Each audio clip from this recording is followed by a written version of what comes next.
आज तक रेडियो सुनता है सारा जहां।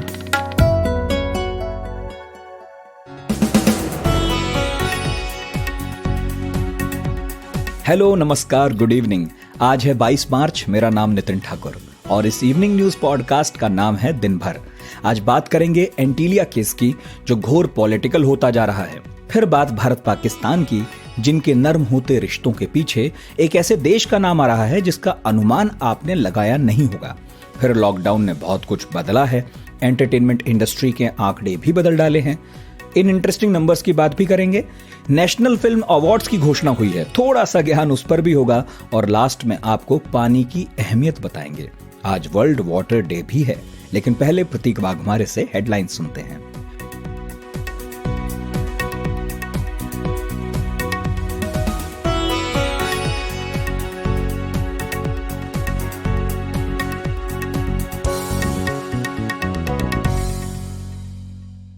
केंद्र सरकार की ओर से आज सभी राज्य और केंद्र शासित सरकारों को निर्देश भेजा गया है कि कोविशील्ड वैक्सीन की पहली और दूसरी डोज के बीच अब कम से कम 6 से 8 हफ्ते का अंतर होना चाहिए।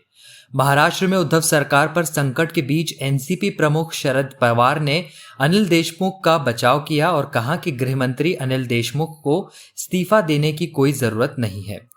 मुंबई पुलिस के पूर्व कमिश्नर परमबीर सिंह ने सुप्रीम कोर्ट में याचिका दायर कर मांग की कि चिट्ठी में जो आरोप लगाए गए हैं उनकी जांच सीबीआई करे। सिंह ने चिट्ठी में दावा किया कि महाराष्ट्र के गृह मंत्री अनिल देशमुख ने एपीआई सचिन वाझे से हर महीने 100 करोड़ रुपए की मांग की थी। दिल्ली सरकार ने एक्साइज पॉलिसी में बदलाव करते हुए शराब खरीदने की लीगल उम्र को 25 से घटाकर 21 कर दिया है। साथ ही दिल्ली में कोई भी नई शराब की दुकान नहीं खोली जाएगी। दिल्ली में अभी कुल 850 शराब की दुकानें हैं, इनमें से 60% सरकारी और 40% प्राइवेट है। विश्व जल दिवस के मौके पर प्रधानमंत्री नरेंद्र मोदी ने आज कैच द रेन अभियान लॉन्च किया। इस अभियान के तहत बारिश के पानी को सुरक्षित रखने के अभियान को आम लोगों तक फैलाने की कोशिश की जा रही है। भारतीय दवा कंपनी प्रिमास बायोटेक अमेरिकी दवा कंपनी ओरामेड फार्मास्यूटिकल्स के साथ मिलकर कैप्सूल वैक्सीन को बना रहा है, जिसका नाम ओरावैक्स कोविड-19 कैप्सूल है। कंपनी का दावा है कि कैप्सूल वैक्सीन की सिंगल डोज से ही कोरोना से काफी राहत मिल जाएगी। रेटिंग एजेंसी फिच के ग्लोबल इकोनॉमिक सर्वे के मुताबिक वित्त वर्ष 2021-22 में भारतीय अर्थव्यवस्था में 12.8% की बढ़त होने वाली है। फिच ने इसके पहले 11% की बढ़त का अनुमान जारी किया था। यूरोपीय संघ की विदेश नीति के प्रमुख जोसेफ बोरेल ने कहा है कि म्यांमार में सैन्य तख्तापलट और इसका विरोध कर रहे प्रदर्शनकारियों पर हिंसक बल प्रयोग में शामिल 11 अधिकारियों पर ईयू प्रतिबंध लगाने जा रहा है।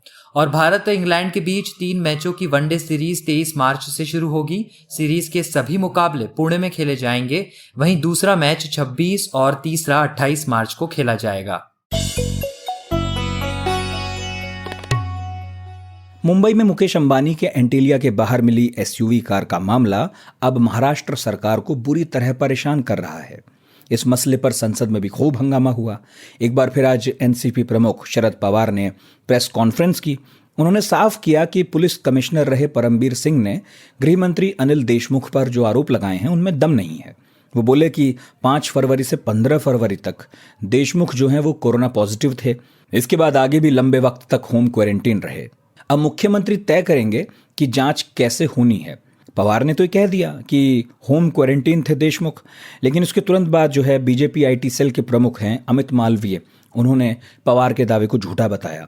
एक वीडियो जारी करते हुए ट्वीट किया कि 15 फरवरी को तो अनिल देशमुख प्रेस कॉन्फ्रेंस कर रहे थे। एंटीलिया मामले पर महाराष्ट्र में विपक्ष के नेता देवेंद्र फडणवीस ने क्या कहा वो भी सुनाता हूं। भारतीय जनता पक्षाने आज आंदोलन सुरू केलंय आणि जोपर्यंत महाराष्ट्र में अभी बीजेपी ने इस मामले पर आंदोलन शुरू किया है। अब जब तक अनिल देशमुख से इस्तीफा नहीं मांगा जाएगा या जब तक अनिल देशमुख इस मसले पर इस्तीफा नहीं दे देते तब तक ये आंदोलन जारी रहेगा। चंद्रकांत दादा पाटील यांनी दिला है। उधर मुंबई पुलिस के पूर्व कमिश्नर परमबीर सिंह ने सुप्रीम कोर्ट का रुख किया है। परमबीर सिंह ने याचिका दायर की है और कहा है कि चिट्ठी में जो आरोप उन्होंने लगाए हैं उनकी जांच होनी चाहिए। तो परमवीर सिंह ने इस पूरे मामले को अब सुप्रीम कोर्ट में पहुंचाया है। तो क्या याचिका उनकी कह रही है, ये हमने जाना मुंबई में हमारे सहयोगी कमलेश सुतार से। देखिए, ये लड़ाई शुरू हुई थी एक अलग मुद्दे को लेकर और ये अब मामला दिन ब दिन बढ़ते हुए नजर आ रहा है। मतलब एंटीलिया के बाहर मिले विस्फोटकों से शुरू आया मामला अब सुप्रीम कोर्ट के दहलीज तक आ पहुंचा है। शुरुआत हुई सचिन वाजे से और बाद में वाया परमवीर सिंह होते हुए मामला महाराष्ट्र के गृह मंत्री तक पहुंचा। और इसीलिए जिस तरह से परमवीर सिंह का तबादला किया गया था उन्हें इस पूरे मामले को लेकर, तो उन्होंने एक खत लिखा सबसे पहले मुख्यमंत्री उद्धव ठाकरे का, जिसमें उन्होंने फिरौती की 100 करोड़ की फिरौती की मांग का जिक्र किया था सचिन वाजे के जरिए। और अब उन्होंने सीधे सुप्रीम कोर्ट में गुहार लगाई है। परमवीर ने गृह मंत्री अनिल देशमुख पर आरोपों में सीबीआई जांच की सबसे पहले तो मांग की है। साथ ही साथ उन्होंने ये भी कहा है कि पुलिस कमिश्नर पद का पद से उनको जो ट्रांसफर किया गया था उस पर स्टे लगाया जाए, उस अधिसूचना पर रोक लगाए जाने की मांग भी उन्होंने की है। और साथ ही साथ सुप्रीम कोर्ट में इस याचिका में परमवीर सिंह ने गृह मंत्री अनिल देशमुख के घर का सीसीटीवी फुटेज भी जब्त करने की मांग की है। हमने देखा था पिछले कुछ दिनों में किस तरह से परमवीर सिंह ने मुख्यमंत्री उद्धव ठाकरे को एक खत लिखा था, जिसमें उन्होंने गंभीर आरोप लगाए थे गृह मंत्री अनिल देशमुख पर। दावा किया था कि सचिन वाजे पर अनिल देशमुख की ओर से दबाव था कि उन्हें 100 करोड़ रुपए हर महीने चाहिए। और ये भी दावा किया गया था उनकी चिट्ठी में कि 100 करोड़ के रुपए का टारगेट सचिन वाजे को दिया गया था। और अब ये सीधा मामला उन्होंने सुप्रीम कोर्ट तक वो लेकर गए और ये उन्होंने मांग रखी। अब जो लड़ाई, एक तरह से आप इसे लड़ाई कह सकते हैं, सीधी सीधी महाराष्ट्र सरकार और परमवीर सिंह के बीच में हाल ही में उन्होंने महानिदेशक का पदभार संभाला है और साथ ही साथ ये करते हुए उन्होंने सीधा सुप्रीम कोर्ट में ये याचिका दायर की है। क्या इस मामले के बाद महाराष्ट्र सरकार पर किसी तरह का संकट गहराता हुआ दिख रहा है कमलेश? देखिए, लगातार महाराष्ट्र सरकार ने महाराष्ट्र सरकार की तरफ से जिन लोगों ने बात की, विशेषकर एनसीपी के मुखिया शरद पवार, इस मामले को लेकर लगातार मीडिया से रूबरू होते आए। मीडिया के सामने उन्होंने अपनी बात रखी है। हमने देखा कल भी वो मीडिया से मुखातिब हुए थे, आज भी उन्होंने मीडिया से बात की। और आज उन्होंने जब बात की तो उन्होंने कहा कि इस मामले को लेकर कुछ तथ्य मेरे सामने रखे गए और उन तथ्यों को लेकर उन्होंने ये कहा है कि इस सिलसिले में इस्तीफा लेने की गृह मंत्री की जरूरत नहीं है और सरकार पर इस पूरे मामले का कोई भी असर नहीं होता हुआ नजर आएगा। हालांकि दूसरी तरफ अगर देखा जाए तो लगातार बैठकों का दौर जारी है, लगातार मीटिंग्स हो रही है महाराष्ट्र सरकार। हमने देखा कि कल ही शरद पवार दिल्ली में थे, उन्होंने अजीत पवार, जयंत पाटिल को बुला लिया था दिल्ली में। उसके बाद उन्होंने शिवसेना के नेता संजय राउत से मुलाकात की। आज सुबह कांग्रेस के महाराष्ट्र के प्रभारी एच.के. पाटिल ने भी एक खत लिखा उद्धव ठाकरे को और अपने पार्टी आला कमान को इस पूरे मामले के बारे में जानकारी दी। एक रिपोर्ट मंगाया था उन्होंने पार्टी इकाई के अध्यक्ष महाराष्ट्र के नाना पटोले, उनसे कि हाल फिलहाल में जो भी महाराष्ट्र में राजनीतिक गतिविधियां हो रही है उसको लेकर पार्टी को वाकिफ किया जाए। और साथ ही साथ आज उद्धव ठाकरे मुख्यमंत्री उन्होंने खत लिखकर यह मांग की कि इस पूरे मुद्दे पर महाविकास आघाड़ी के कोऑर्डिनेशन कमेटी में चर्चा होनी चाहिए। और जिसके चलते आज एक बैठक भी हुई। कांग्रेस के वरिष्ठ नेता बाला साहेब थोरात जो महाराष्ट्र के राजस्व मंत्री है और साथ ही साथ पीडब्ल्यूडी मिनिस्टर अशोक चव्हाण भी उद्धव ठाकरे को मिले और इस पूरे मुद्दे को लेकर बातचीत की। हालांकि फिलहाल ये कहा जा रहा है कि इस पूरे मामले का महाराष्ट्र सरकार पर असर नहीं होगा, लेकिन आने वाले दिनों में भारतीय जनता पार्टी अपना जो अटैक है सरकार पर और इसे आक्रामक करेगी।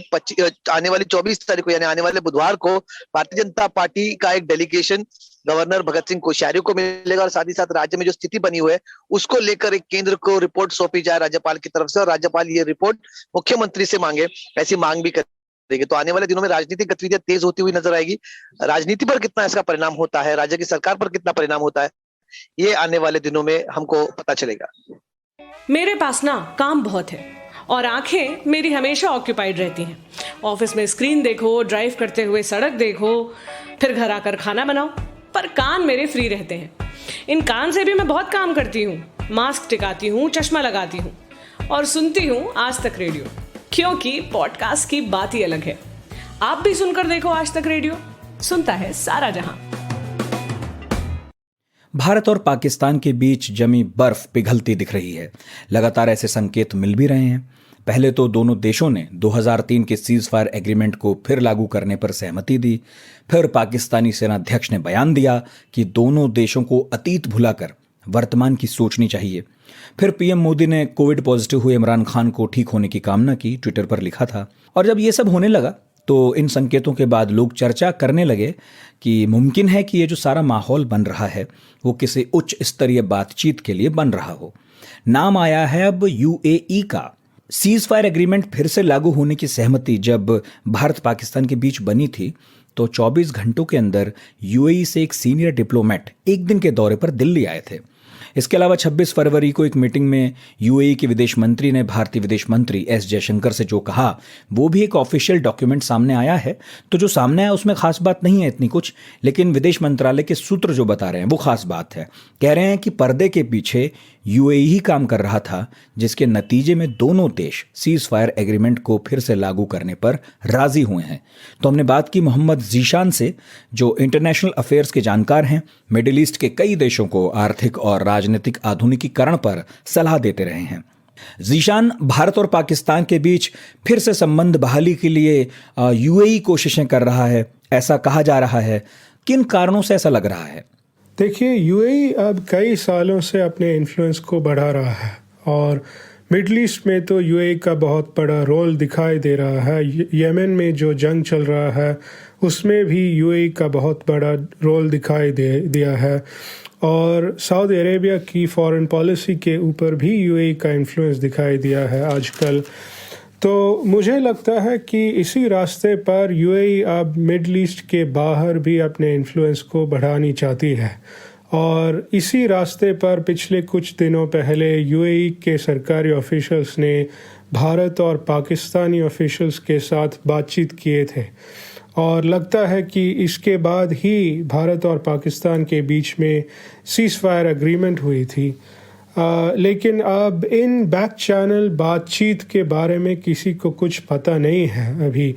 लेकिन यहाँ पर एक और भी एंगल हो सकता है। ऐसा भी हो सकता है कि यूएई पाकिस्तान को ईरान से दूर रखना चाहता है, क्योंकि कुछ महीनों पहले पाकिस्तान और गल्फ देशों के बीच कुछ बहस हुए थे और इसके बाद पाकिस्तान ने ईरान के साथ सहयोग करना शुरू किया था। तो ऐसा भी लगता है कि शायद यूएई अब पाकिस्तान को ईरान से दूर रखना चाहते हैं और ये जो बातचीत हुए थे ये भी इसका एक हिस्सा हो सकता है। अच्छा, क्या दोनों देशों के बीच फिर से रिश्ते ठीक करने के पीछे यूएई जो रोल निभा रहा है उसे अमेरिका ने एक्टिव किया है क्या? ऐसा कह सकते हैं क्या? अमेरिका के रोल के बारे में कुछ क्लैरिटी नहीं है, लेकिन इस अग्रीमेंट से अमेरिका को बहुत फ़ायदा होगा।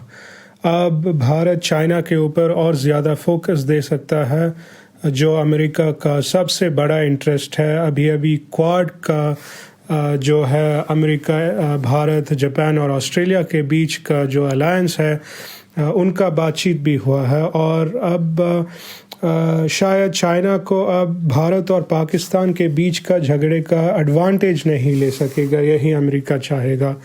और अफ़गानिस्तान में भी अमेरिका को फ़ायदा हो सकता है, क्योंकि पिछले सालों में भारत और पाकिस्तान के बीच के हॉस्टिलिटी के कारण अफ़गानिस्तान सिक्योरिटी इश्यूज़ पर भी बुरी परिणाम पड़ा है। तो अमेरिका तो चाहेगा कि भारत और पाकिस्तान के बीच अच्छे रिलेशनशिप हो, ताकि उनको चाइना और ऐसा ही बड़े थ्रेट्स पर भारत का और भी ज़्यादा फोकस रहेगा। जो अमेरिका अपने तरफ से थ्रेट समझता है तो इस पर भारत का और भी बड़ा रोल निभाना, भारत को ऐसा रोल निभाना मुश्किल नहीं रहेगा।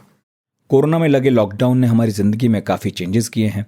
उन्हीं तमाम बदलावों में एक रहा है हमारे कंटेंट कंजम्पशंस में आया चेंज।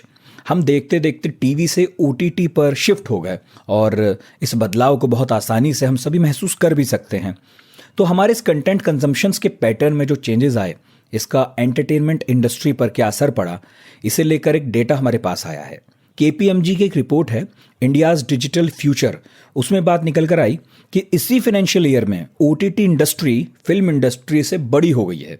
बीते एक साल में ओवर द टॉप यानी ओटीटी के पेड सब्सक्राइबर्स में इतना इजाफा हुआ कि डिजिटल सेगमेंट की कमाई 35% तक बढ़ गई है। तो क्या खास निकल कर आया है इस रिपोर्ट में, ये बता रही हैं एंटरटेनमेंट की खबरों पर नजर रखने वाली हमारी सहयोगी नरिता मुखर्जी।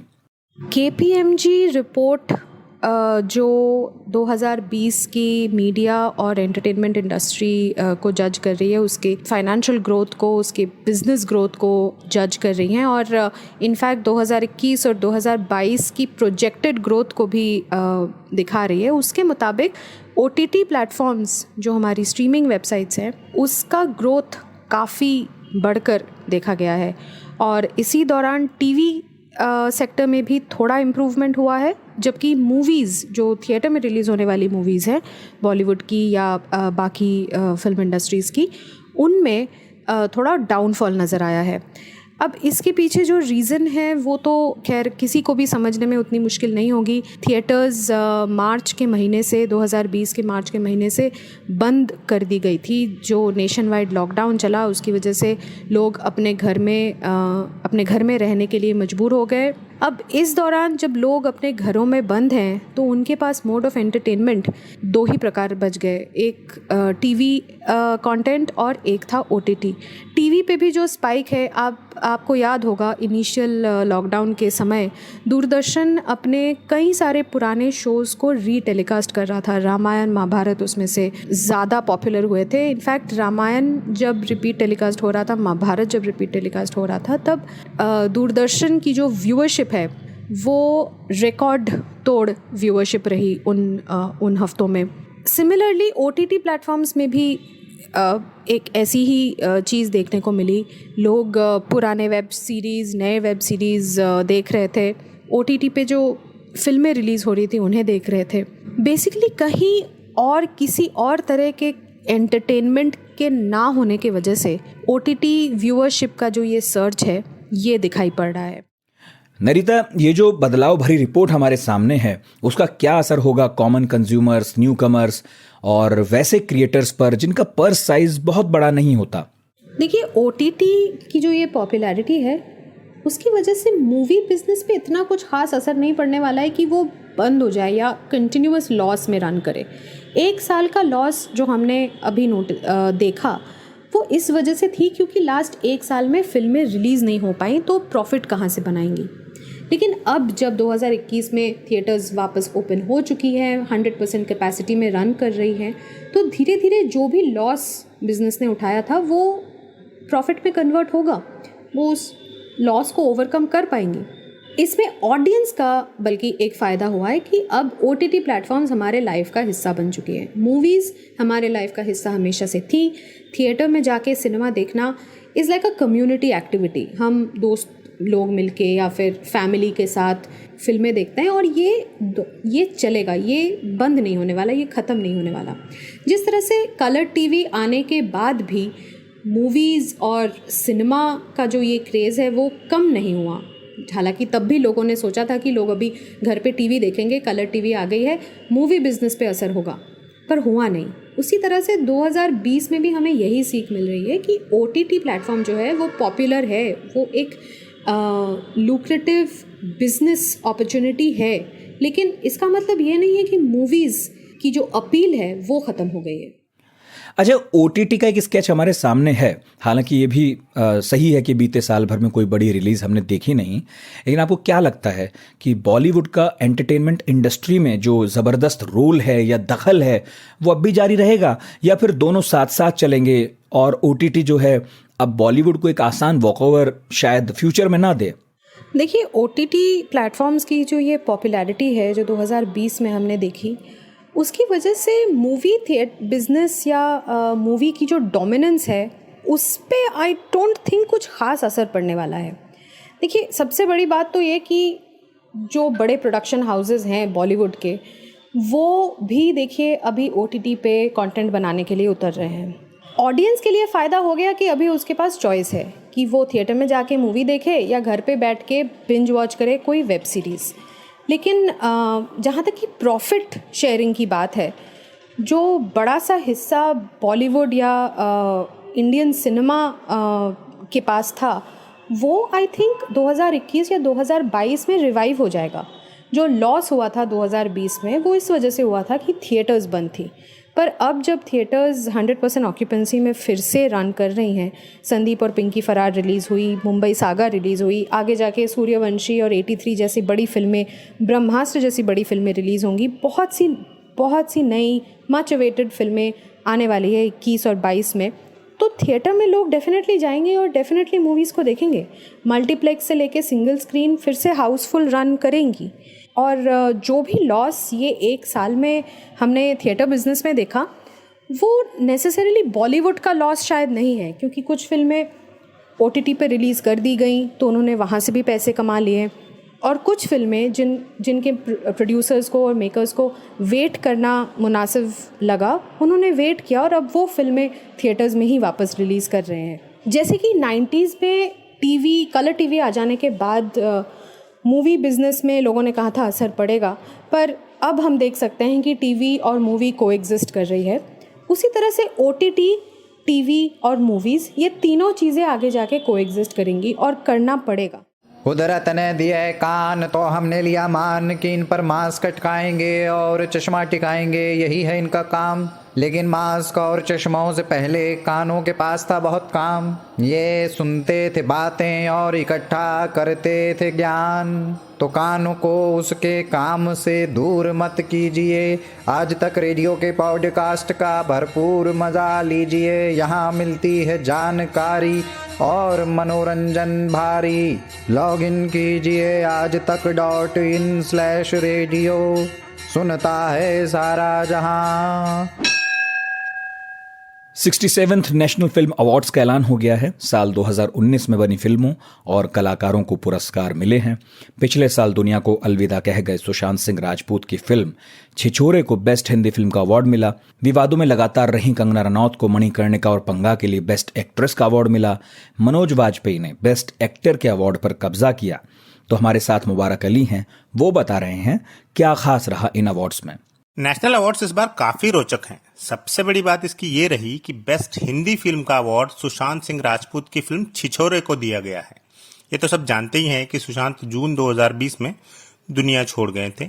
छिछोरे कुछ तो फिल्म भी अच्छी थी और कुछ उनके गुजर जाने के बाद फिल्म का अलग ही फैन बेस बन गया था।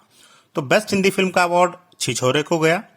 दूसरा अवार्ड जो टॉक ऑफ द टाउन है वो है बेस्ट एक्ट्रेस का अवार्ड। ये कंगना रनौत को दिया गया है 2 फिल्मों के लिए, मणिकर्णिका और पंगा के लिए। ये उनका चौथा नेशनल अवार्ड है। कंगना को जैसे अवार्ड मिलने की घोषणा हुई, सोशल मीडिया पर काफी हलचल शुरू हो गई है। कई लोग हैं जो उन्हें डिजर्विंग कैंडिडेट नहीं मानते, कई लोग मणिकर्णिका को ही डिजर्विंग फिल्म नहीं मानते हैं। कोई मीम्स बना रहा है तो कोई कह रहा है कि उन्हें केंद्र सरकार को खुला समर्थन देने का इनाम मिला है।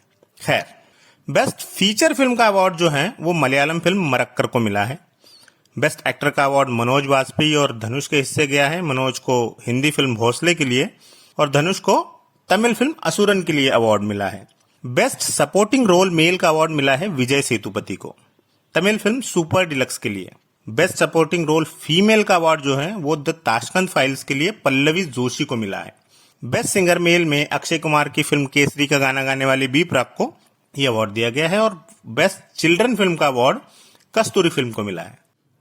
अच्छा, एक फिल्म है एन इंजीनियर्ड ड्रीम, इसे भी पुरस्कार मिला है बेस्ट नॉन फीचर फिल्म का। आज तक रेडियो के लिए पर्सनली खुशी का मौका इसलिए है क्योंकि हमारे साथी कपिल देव सिंह ने इस फिल्म में साउंड रिकॉर्डिंग और साउंड डिजाइनिंग का काम किया था और फिलहाल इस न्यूज़ पॉडकास्ट की साउंड मिक्सिंग भी वही कर रहे हैं। तो बढ़ते हैं अब आगे और बात पानी की करते हैं। वर्ल्ड वाटर डे आज है, यानी कि विश्व जल दिवस। दिवस तो उन चीज़ों का मनाया जाता है जिनके बारे में थोड़ा ठहर कर सोचने की ज़रूरत है, और पानी तो ऐसा मुद्दा है जो विचार और प्रयास की लिस्ट में सबसे ऊपर होना चाहिए। आज पानी हमारी पहुंच से दूर होता जा रहा है। 400 करोड़ लोग यानी हर दूसरे शख्स को साल में कम से कम 30 दिन पानी की कमी का सामना करना पड़ रहा है। हर दिन 1000 बच्चों की मौत दुनिया में दूषित पानी और सैनिटेशन से जुड़ी बीमारी से होती है। हम सभी जानते हैं, और आज पीएमओ ने भी ट्वीट किया और ये बात कही कि वाटर सिक्योरिटी के और प्रभावी वाटर मैनेजमेंट के बिना विकास संभव नहीं है।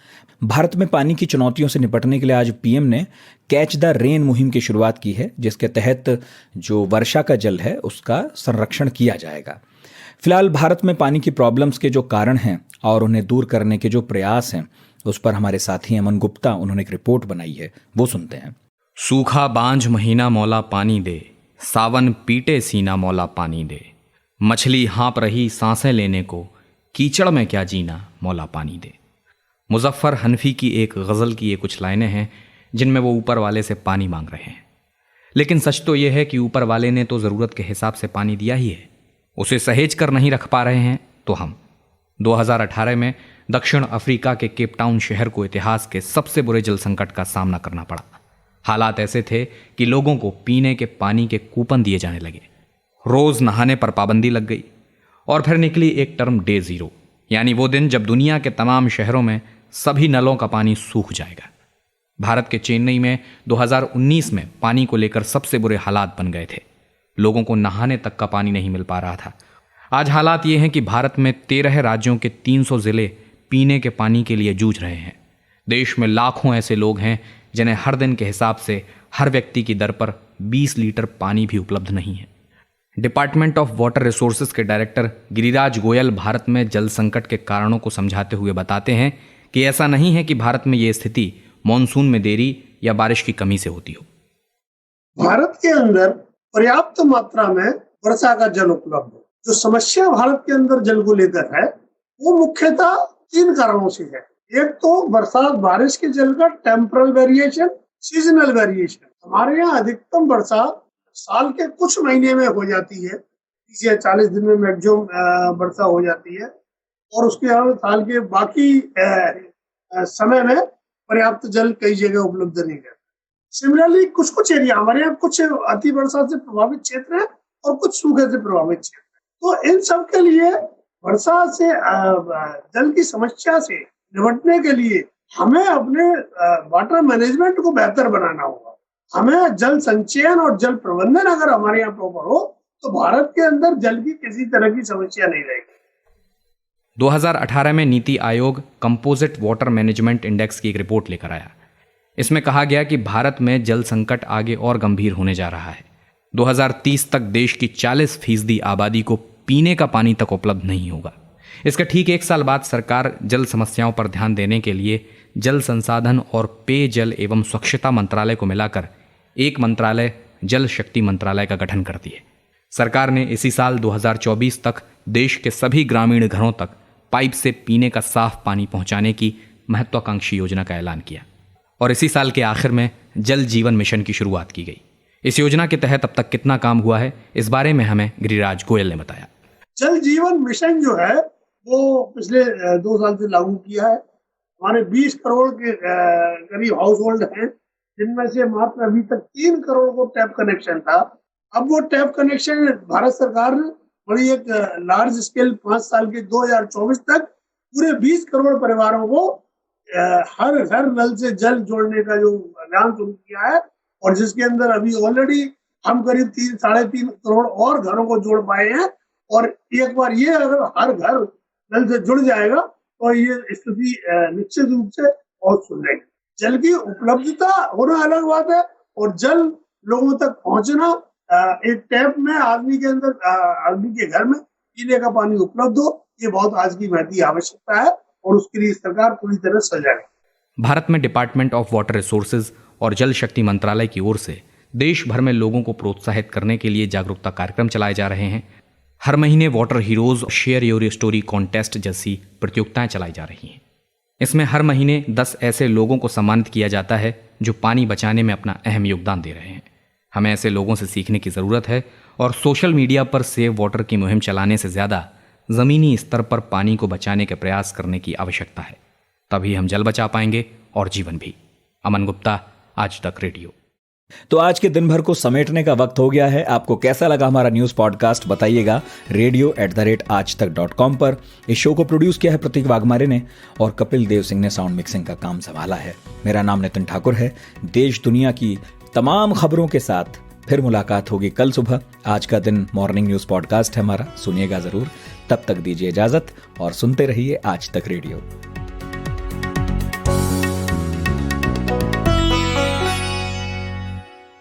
इंडिया टुडे मीडिया इंस्टीट्यूट के आवेदन शुरू कर दिए गए हैं। ऑनलाइन टेस्ट शनिवार 10 अप्रैल 2021। मौका है मीडिया जगत के दिग्गजों के साथ इंटर्नशिप करने का। विजिट करें www.indiatoday.in/ITMI/ या कॉल करें on 9560065465।